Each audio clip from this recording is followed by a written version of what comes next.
This is Nick Thompson in Louisville, Kentucky, a bankruptcy attorney and foreclosure lawyer. You know, when you file a Chapter 13, things aren't static. Things change over the time that you're in the Chapter 13. It's 3 to 5 years. You may need to modify that plan because things happen. It may be that you become disabled for a short period of time, you break a leg. It may be that you go through a divorce or something else happens. You may need to modify that plan. The plan payments may have been $500 per month. Now you can barely afford $300, or it may be you can't afford the payment at all.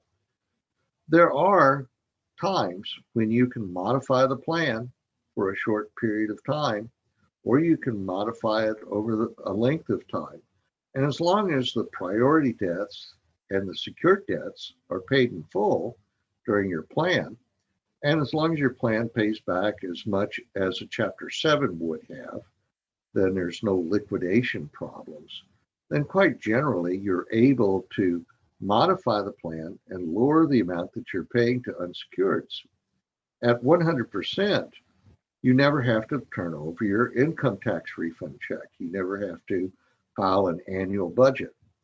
But if your plan pays back less than 100%, it may be that your plan proposed to pay 70%, and now, due to the fact that you've become disabled, you can only afford to pay 10%.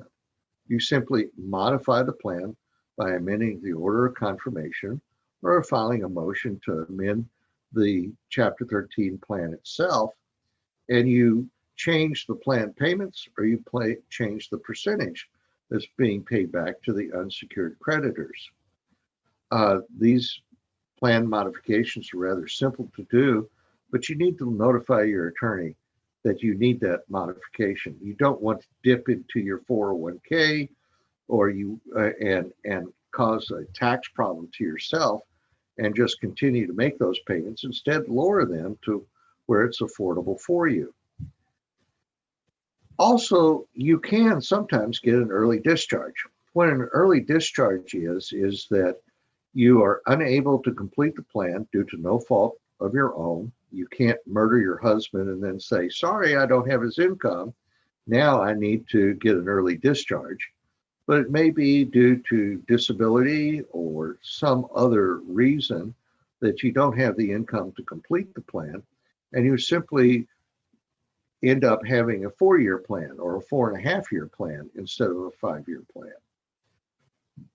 You have to prove that the plan pays back as much as a Chapter 7 does in order to get that early discharge.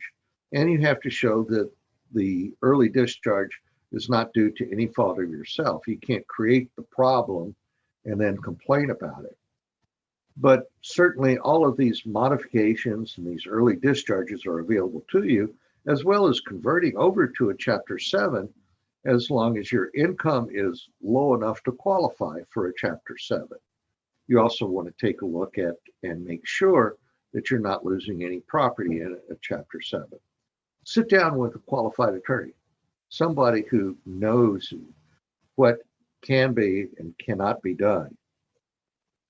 Make sure that your Chapter 13 is something that you can live with. But we can do these modifications. We can do the early discharges. We can do the conversions to a Chapter 7. And we can look at all the different variations of what's best for you.